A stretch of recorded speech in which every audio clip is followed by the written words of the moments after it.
Hey y'all, how y'all doing on Monday? Hey, Florida's back open, y'all. Yep, it opened us up. Hey, that's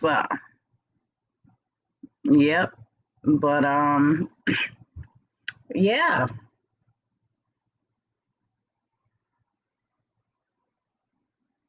How are y'all doing today? Everyone have a good Monday. I haven't today was a good day for me. I haven't didn't do much really. Been here at home all day. Didn't go anywhere or anything. But we've been here and just hanging out at the house today. Not much of nothing.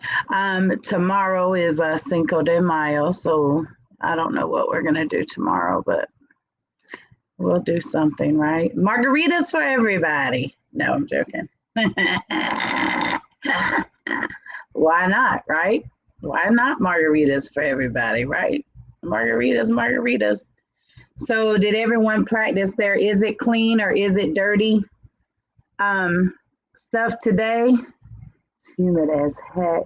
Then it rained. Oh, yes. It gets like that in Florida too. When it rains, it just gets hotter. I don't care what nobody says, and hard to breathe, right? So the humidity is horrible.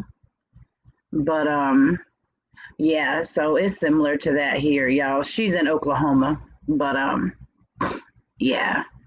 Um, let's see. On Friday this week, I'm gonna have a big announcement concerning our family, and Julian will be on with me Friday night. Um, and yeah, how's homeschooling going? I know we're all still homeschooling our children, right? So yeah, is everyone getting their packets and getting everything turned in? I hope that's not too difficult of a situation for some. So let me tell y'all a funny story. So Saturday, went to Walmart, me and Summer and Larice. And so when we went to check out, we had like 9 boxes of cereal. And the lady was just looking and she asked if it was all together. And we were like, yeah, it's all together. And so she looked at us like we were crazy, but we literally are cereal people. Everybody in our household loves cereal. We eat all kinds of cereal, everything from honey bunches of oats with almonds to Reese Puffs and s'mores and uh, Fruit Loops with marshmallows and Frosted Flakes, Honey Smacks. This is all in my cabinet right now. Cocoa Puffs, Cocoa and Fruity Pebbles, Captain Crunch, regular and Crunch Berries. I think there's some Cookie Crisp in there. Let me think. Zane loves Fruity Pebbles. That's his favorite, but he eats it with no milk. So just out of the bowl with a spoon. But he does love Fruity Pebbles sometimes. And but yeah, we eat a lot of cereal around here. But so and there's never when I remember growing up there was a one cereal box allowed open at a time, right? And everybody had to eat that kind. We ain't got no rules like that right here, baby. There'd be 8 boxes of cereal open at one time because everybody eats different things. So it's just how it works. But yeah, we eat a lot of cereal. And the quarantine has proven that we enjoy it even more. Because, breakfast cereal is like a breakfast, lunch, dinner, or snack type of meal. Like, you can have it for breakfast, lunch, dinner, snack. It doesn't matter. It's a cereal. Ginger over here. Y'all, the door opened in the room while I'm filming, and it's Ginger in here. I was looking around trying to figure out who opened the door. It's Ginger over here by my feet. Chad, I about got out of here, y'all. I about left y'all by yourself, cause the door opened all the way up, and I ain't seen Nathan or nobody, Chad. But yeah. So anyway, but that's what's going on over here. Not much. We're just eating cereal and being happy. I told y'all we ain't open yet over here. We are not opening until maybe a couple more weeks, the end of the month even. I don't know, but we holding out. Today is my sister birthday. Happy birthday, Dania. Love you, miss you. Her 40th birthday a couple years back, I showed up and surprised her. I got with her husband and we planned it, and I just showed up in Atlanta. She didn't even know I was coming. But yeah, but that's my sister. But anyway, anybody see anything interesting today? Anything anybody want to talk about? Any questions, comments, concerns?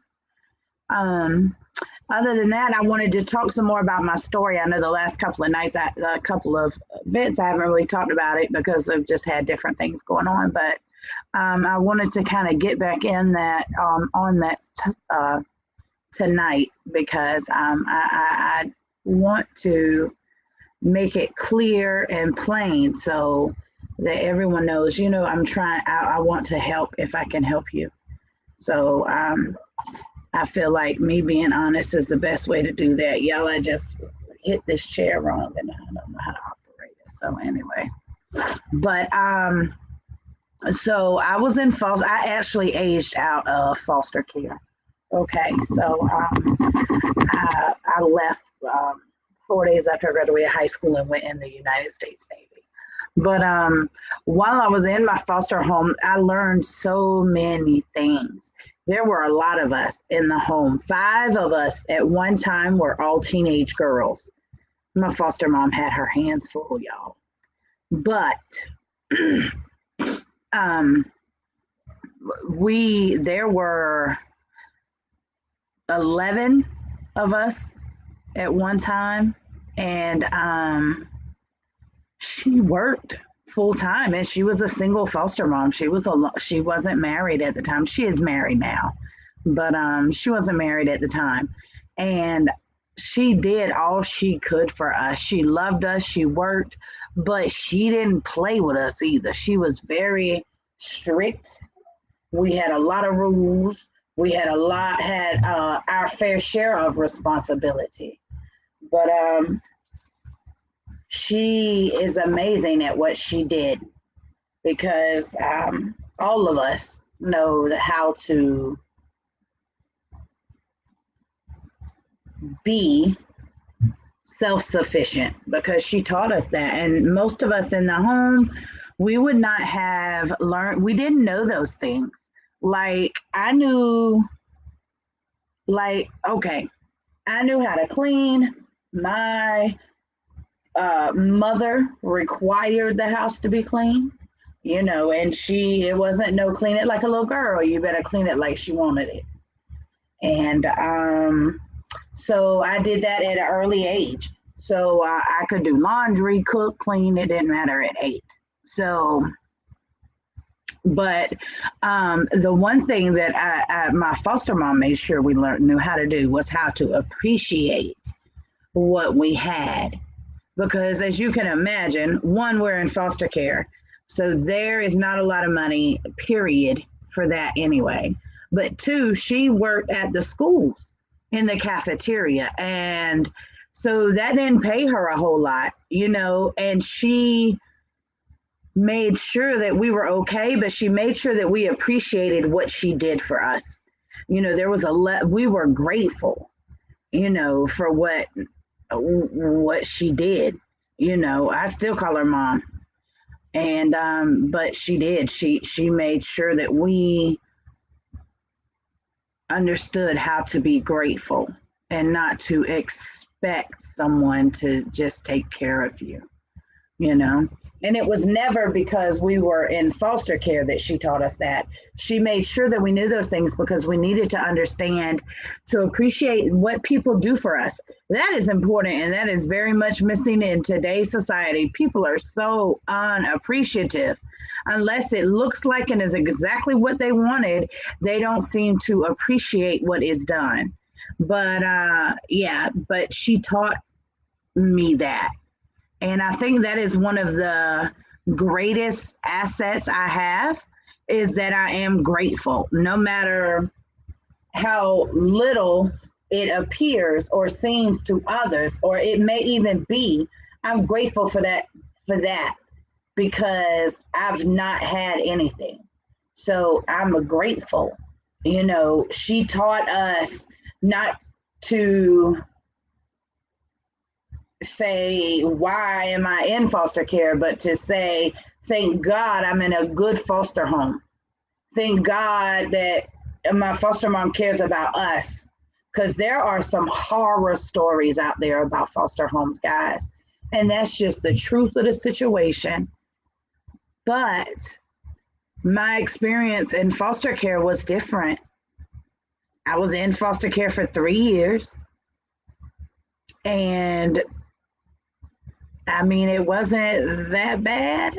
I mean, their emotional, mental side of it, because of everything else I was going through at the same time, is a little different. But you know what? Foster homes, foster parents, there's a lot on them. And there are a lot of good foster parents out there.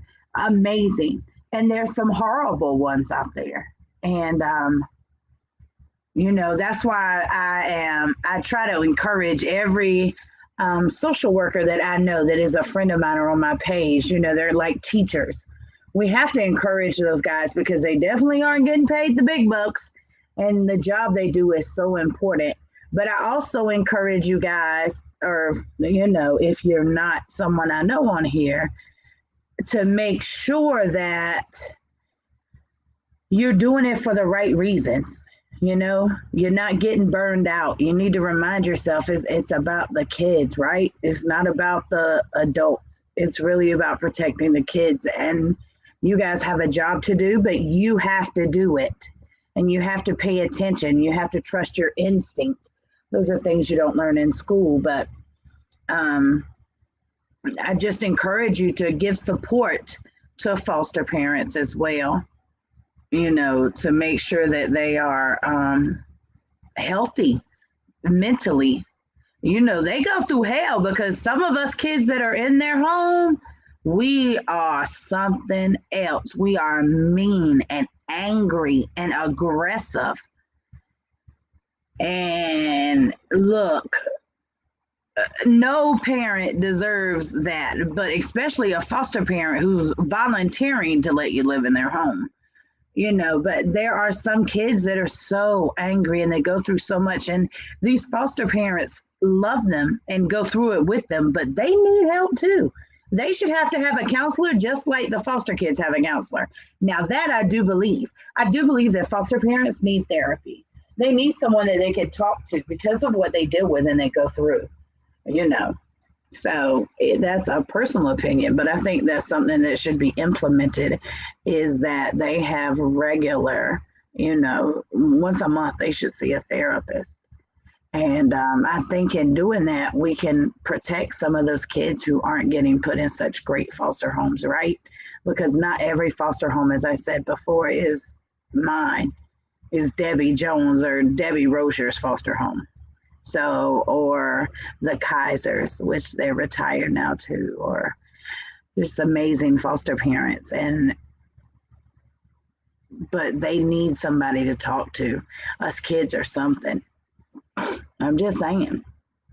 It's the truth. They deal with us at our worst place. My foster mom saw the worst of me, and she loved me, and still loves me to today. She don't miss a birthday. She doesn't miss nothing, holidays, nothing. She's there, and I love her for that. I don't care where I see her. I don't care because we live local in the same area, in the same town. So now that we've moved back, that'll be amazing, honey. But we she just is amazing. Period. So we were lucky. But at the same time, I know everyone is not as lucky. And we have to make sure that everyone has that story, that there are more people with my foster story than a different foster story. So I think that that is important. If you are going through in your foster home, you have the right to talk and say what is going on, just like you do if it was your home or your parents. You don't deserve to be mistreated. And if you are or have been, you have to face that. You have to deal with it, and you have to process it. I mean, that's just it in a nutshell. No matter the trauma,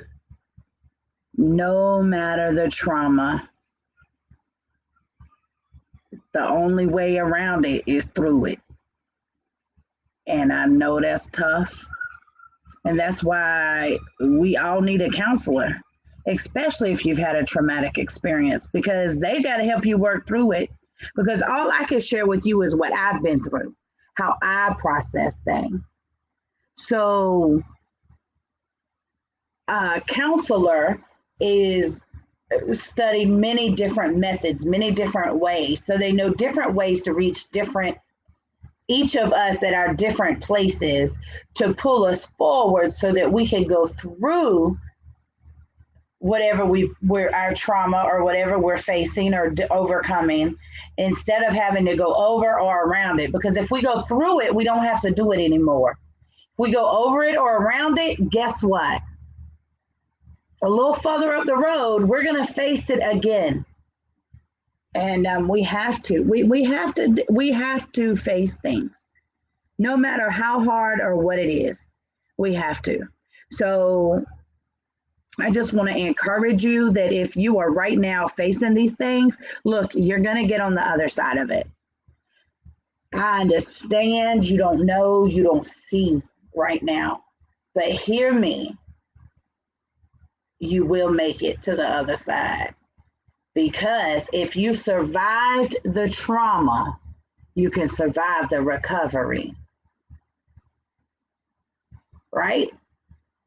Think about that. After the surgery, then is recovery.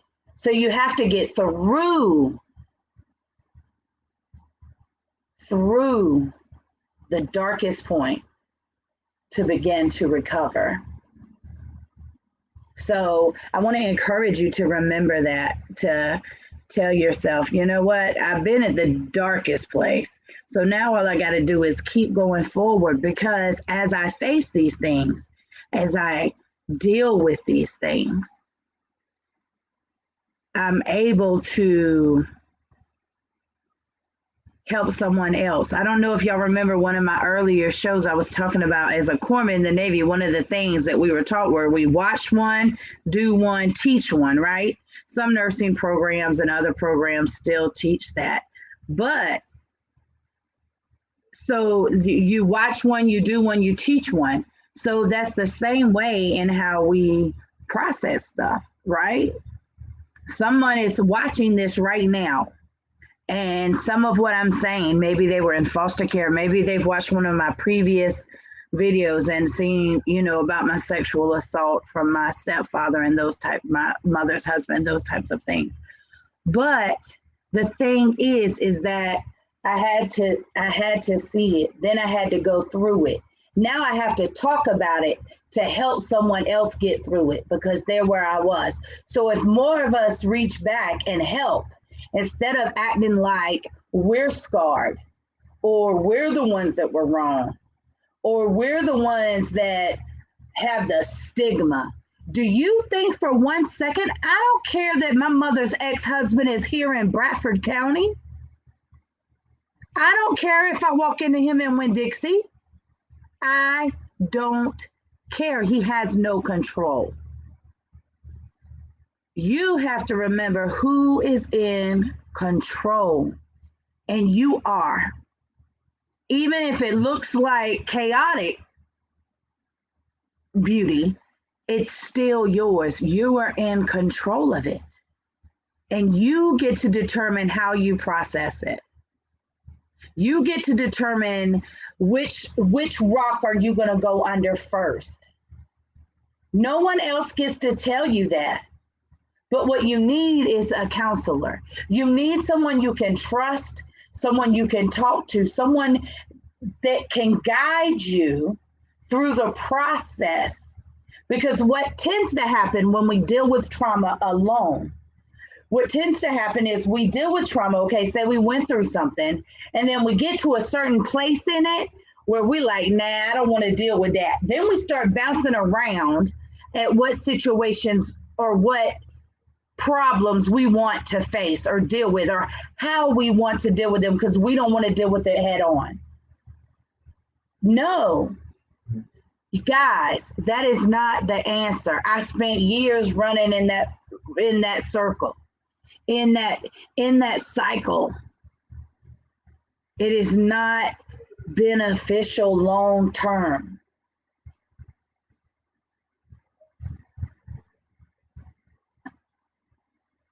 We have to talk about it.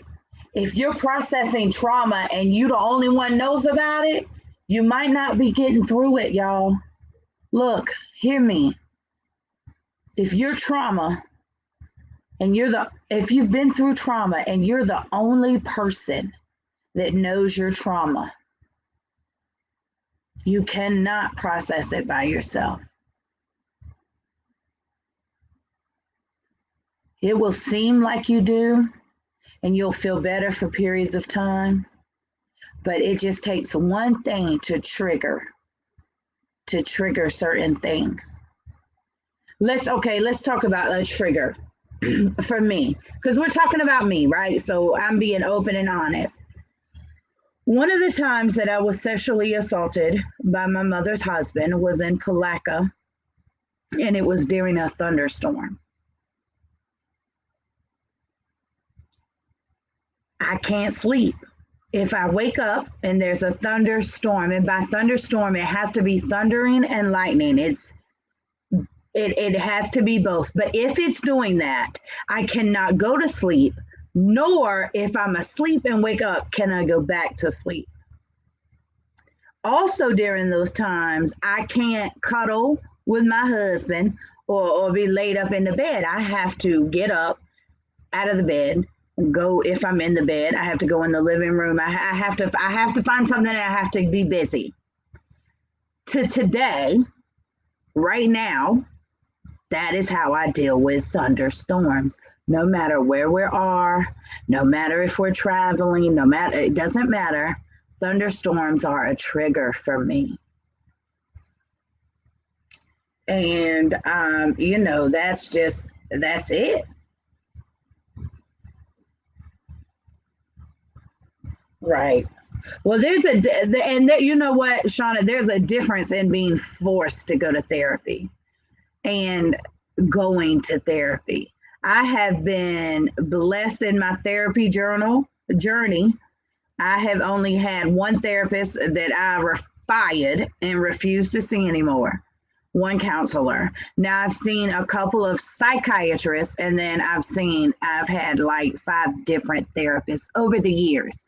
Now that's including the therapist I started seeing when I was 15 and first went into foster care. And so I think that I know that it's needed. You need someone. There has to be a person there, and it has to be someone that can help you through the trauma, not just meet you where you're at in the trauma.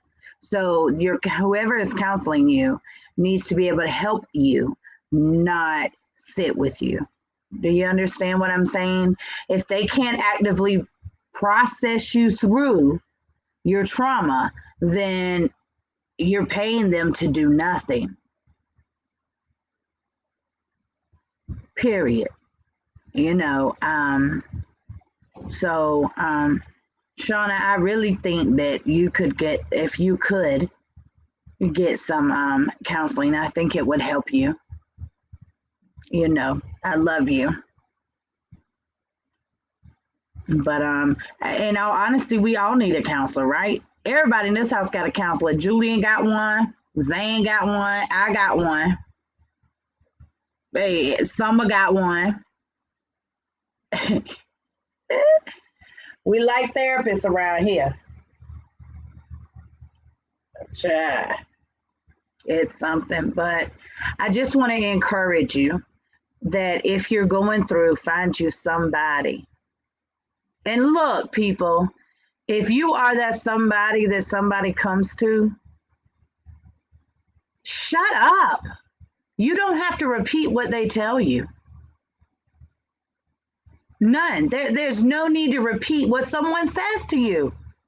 Period. You don't have nothing of your own to talk about. People are so. Ugh. That's what they people tell you. They ain't never heard nobody say April talk about them behind their back. Cause look here, April don't do that. I don't do it, and I cannot stand it. Just because you hear it or it is said in your presence does not mean you need to repeat it. What are you, a record player? I'm just saying, it's ridiculous.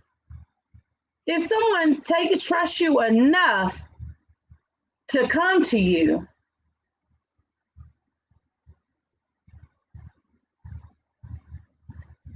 why would you go and repeat anything? Even if you may know some of what they're saying may not be exactly true, or maybe you don't believe what they're telling you. Hey, there's a lot of people that don't believe me about what I went through as a child. But I'm not lying. Lie detector says I passed 3 different times.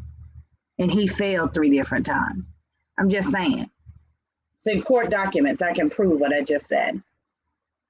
So believe what you want to believe.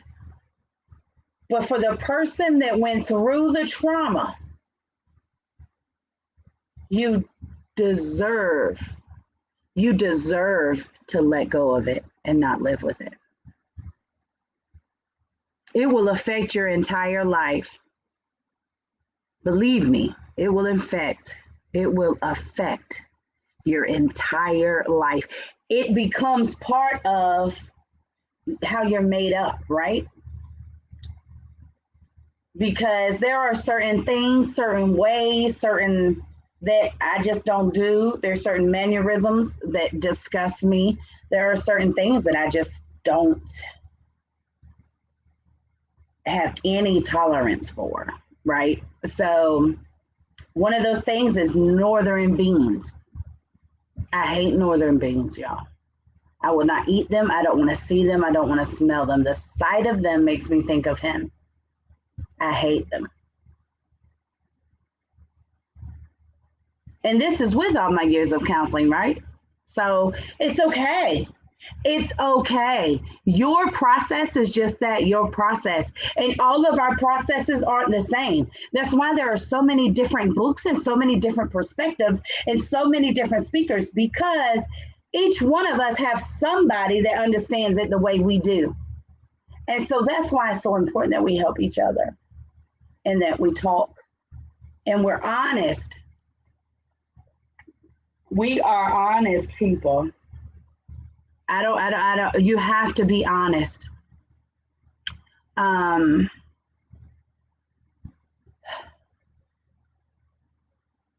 One of the most important things I think in finding a counselor, if you're looking for someone, is someone that has training in what you need help for, right? For instance, Julian and I both suffer from PTSD, right? But Julian has combat PTSD. I have sexual PTSD. Also, I've been dealing with my PTSD for a long time. Julian's is newer, right? Since he was active duty, he's retired now, but newer. So our requirements, like what we need, what I need in a therapist, what Julian needs in a therapist, are totally different, right? But Julian and I help each other in that we are each other's person, per se, right? That it doesn't matter how angry one of us are or what is triggering us at the time. We both understand in that moment what the other needs. And so we try to meet them where they are, and then we can talk about it later, right? But that's how we work it, but it's never the same. Like I could go sit with Julian at his therapy, right? I go to a lot of his sessions with him. Sometimes they ask for me to come, which that's a whole nother bottle of wax. They've asked me since the last time they called my phone and asked me to come in now. And I was in the hospital. And yeah, they haven't asked me back. But, when we go, I have to listen. And a lot of what his psychiatrist may say is very similar to what I have said to him, right? Because it's something I may have learned in the beginning processing my PTA, my trauma. So it's familiar, right? So because it's familiar, I can help him, but then he doesn't always want it. And vice versa. I'm the same way. There's times he can tell me the same thing that I would tell myself, or someone else, but I don't want to hear that right then, because in that moment, I'm not ready for that. You can't tell me to process and get over something I'm not ready to get over. And that's something else with trauma. I think that we, especially spouses, right? I know I dealt with this a lot with Julian through his PTSD as his wife. And, and it affects our whole family. The kids, everyone knows and understands, but we had to, each one of us all had to learn how to deal with Julian. You know what I'm saying? Each of the kids have their own relationship with him, and each of them deal with him in a different way. But all of them know, look, daddy has PTSD, and daddy may snap and not be aware of what had happened, right? Thank goodness we've came a long way. We haven't really had any of those episodes in a couple of years. But we just all learn together. But the truth is, that's how you have to process trauma. The family. It's a family thing. You have to talk to somebody. And if you can't trust your family, I mean, you got to go to your pastor, I guess, if you have a pastor. But then a lot of people don't want to talk to them because a lot of people are being sexually assaulted by the church, by the pastor. So what do you do then, right? You don't talk about that, or by their uncle that's the deacon. I told you guys what happened with my mother's husband. They talk about he got the Holy Ghost. Then he went home and assaulted me. So, it is what it is, but that's not God. You have to understand, and I want you to find resolve. And I know it's a tough thing, but that's not God. God did not want them or intend for anybody who says they're a child of God to harm anyone else. That is not the intention. But they made their choice. And believe me, God was not part of it, of you being hurt. Yes, they say he knows everything. He's omnipresent but it can't be his intention for any child to be harmed. And if it is in the plan for that to happen, well, I guess he's sovereign enough to know how to bring us out of it, right? And so that's why we have to talk and help each other so we can all get on the other side of it and be better people. Because listen, if you don't deal with your trauma, it will affect every other area of your life. Hear me. If you do not deal with your trauma, it will affect every other area of your life. And you are going to have to work extra hard to prevent that from happening, from occurring. So I got a message about my relationship with my biological mother. Someone asked me, they could have asked it here, but they didn't. They asked if she and I have a relationship. And this person is someone that I don't know. I really am not sure how they even saw that. They just watched the video. So probably someone shared it. By the way, guys, share my video, please, so more people can see it. But she and I have a relationship. My sister Leslie, her son, the oldest, lives with Gloria. That's my biological mother's name. And the twins, they live with their father, but they visit. But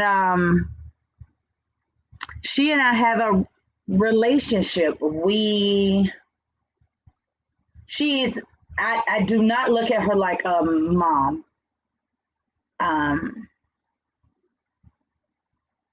I do not disrespect her anymore. I have disrespected her at times in the past.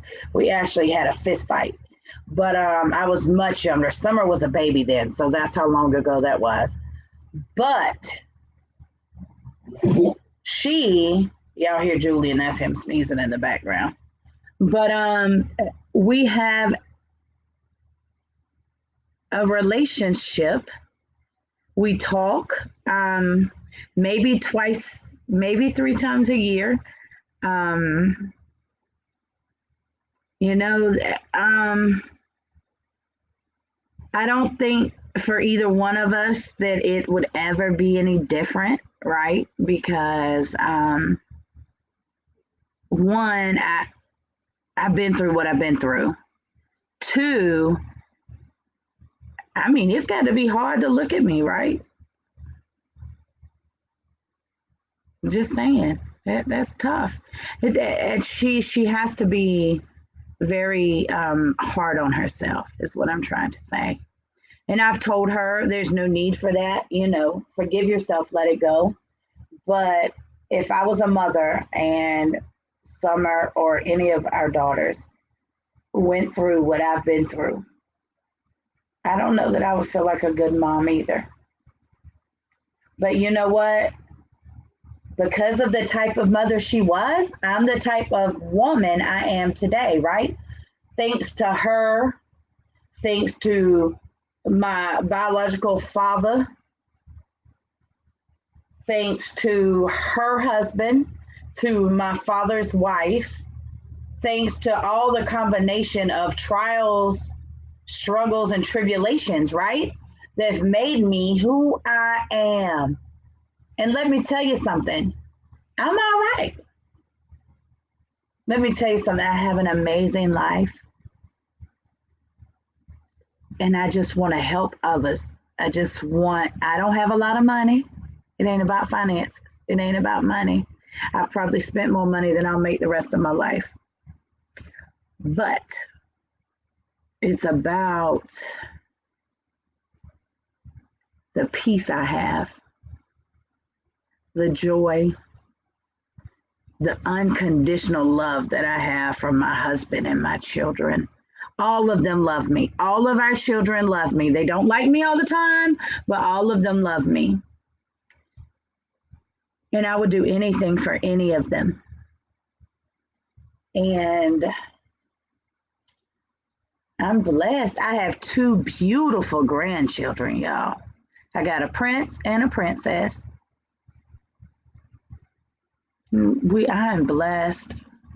Grace and mercy have what they say, grace and mercy will follow you. I need it. It has kept me because I have made terrible, terrible personal choices over the years. And especially when I was younger. And I'm here. I'm healthy. I'm in my right mind. I need to lose some weight, but I'm healthy. My mind is healthy. My body is, it's good. It could be better, but hey guys, it's good. I thank God for where I am and for who I am and for those in my life. But my biological mother she has her role in my life. She is in my life, but she is not my mother. And that's where we're at, and it's okay. She doesn't hurt me. She doesn't disrespect me. I don't think she would do anything to hurt me. And but it's okay. But you know what? Um, trust is a big thing. It's a very big thing. Trust is a very big word. Trust is bigger than love, because I honestly believe that without trust, you can never have true love. And I believe that. And I believe that, that's why some marriages can't get past infidelity, because the trust is broken. And that is bigger than love. I know several marriages that have ended over infidelity due to the lack of trust, not love at all. They still love each other to today. They both done remarried. They love each other. They are the best of friends still to today, but they do not. She doesn't trust him. It is what it is, and to each his own. Julian and I have faced infidelity. I didn't leave. I'm still here. We made it, right? It was the first year of our marriage, so we made it. We're fixing to celebrate 9 years. So, yes, it's pretty amazing, but there's a trust that Julian and I have, and we had, and that has carried us, because Julian's my best friend. I mean, I've known Julian. Julian and I met in Great Lakes in Nitro in 1995. It was like August of 95. And we were inseparable for 2 months. Then they sent him to San Diego, and I went to Florida for C school. And then I went back to Chicago. And, it was Hoe Chronicles from there. For a long time, it was April's Hoe Chronicles.